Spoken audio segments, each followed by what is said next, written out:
afternoon. Today I'm going to read a short story from this book, Booby Fellatio's Lockdown Diary. You can see from that I'm a very subtle sort of a chapess.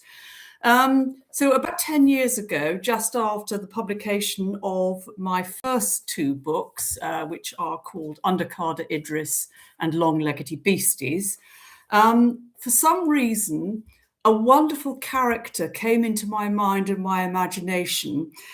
She's a sort of snobby, I was going to say society lady, but no, society would probably reject her. She's a bit upper class and a bit up herself. And her full name is Lady Berengaria Hermione Agnes Horton-cum-Studley. And she's a bit of an old slapper.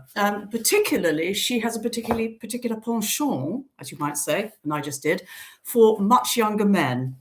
And in this book, as I say, one has to keep showing one's books. The book was written during real lockdown, and it's quite a mixed bag, or even a mixed book. Partly, it is true diary accounts from me, Eleanora Browning, many of which were quite sort of sad in tone and frightened in tone, spiced up by Booby getting in on the act, which cheered me up. And when I actually came to get this book published, made a lot of people laugh.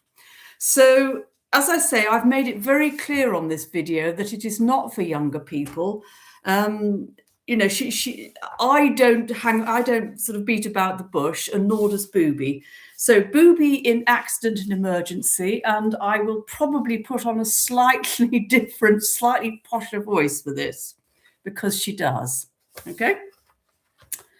Well, sweeties, 'tis I, Booby. I'm writing this from a teensy-weensy cubicle in Accident and Emergency, the one in Headington, after a most unfortunate incident.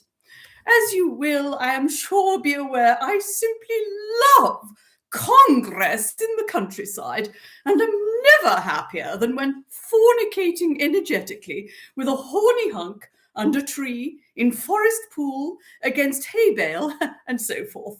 The frisson of "are we going to get caught" is well nigh irresistible, and those merry moments of decanting nature from one's nether garments post-rumpy-pumpy most hugely enjoyable.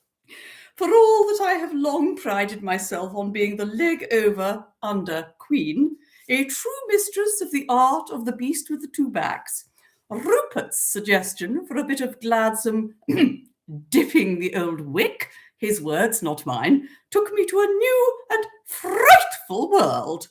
Now, don't get me wrong, I am as fond of horses as the next woman, and once fell off heroically during a gymkhana when a mere slip of a girl. And so my initial response to Rupert's "have you ever, done it on horseback, old girl?" was the anticipated thrill of the new and bizarre, and gave rise to an immediate bout of thrutting to get the dear chap in the mood. Reality began to dawn when Rupert brought out our equine love seat from stables on his estate. Far from being the cute little pony I was expecting, this thing, black, about 7 foot tall, snorting like a wild boar on cocaine, could have doubled as one of the horses of the apocalypse with ease. And in retrospect, Rupert's airy, "oh, he's pretty dashed docile for an ex-hunter," should have constituted a serious warning. The leg up went smoothly, however, and feeling the taut thighs of this gorgeous, if somewhat inbred man behind me very soon put me in the mood for bonking on the hoof. Holding the reins in one hand, my rampant centaur was able to put the other to good, if unconventional use, and the up and down of a gentle trot was most conducive as an aid to foreplay. All, in other words, was going most delightfully, and I was afire with the proximity of both Rupert's trouser pole and the thought of mounted action, as you might say. The first sign of trouble came courtesy of the distinctive blasting of a horn nearby, and was followed by a melange of beagles yapping fit to bust and getting seriously underfoot. As I was by now riding two creatures for the price of one, the sudden appearance of a covey of men in hunting pink was a trifle off-putting, although I assumed that the lure of the fox would soon send them on their way.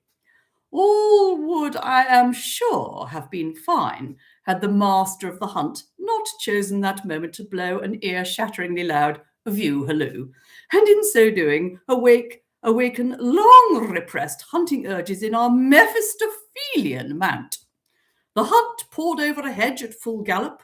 The stallion, going from 0 to 60 in 5 seconds, followed.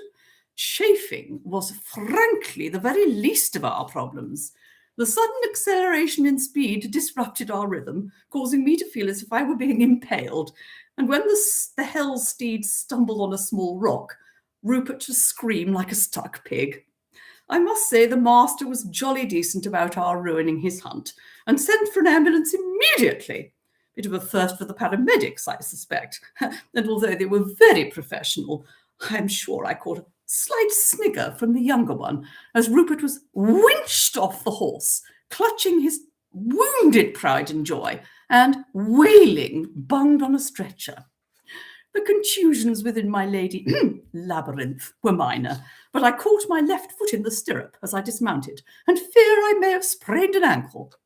So here we are, in 2 separate bays, Rupert mooning on about being gilded, ruined for life, bereft of the ability to sire a foal, me with an ankle rapidly engorging, la petite mort forgotten in the dread proximity of the real thing. I think I'll stick to hay bales, limpid pools, and sedentary grass from now on. Okay, so that's an introduction to dear old Lady Berengaria. She is a bit of a vulgar old trollop, but she's great fun to write from the perspective of, and she has become actually my most popular humorous character in my various books. So if I don't get completely thrown off, what's this thing called? YouTube for speaking in such vulgar terms, I dare say I shall return at some point, probably with something a little bit less equine, shall we say? Maybe a nice sort of sensitive, poetic short story as a complete contrast. Righty-ho. How do I get off this thing? Oh yes, end stream. That's quite apt, really. Don't know why, but I just said that. Okay, bye for now. Bye.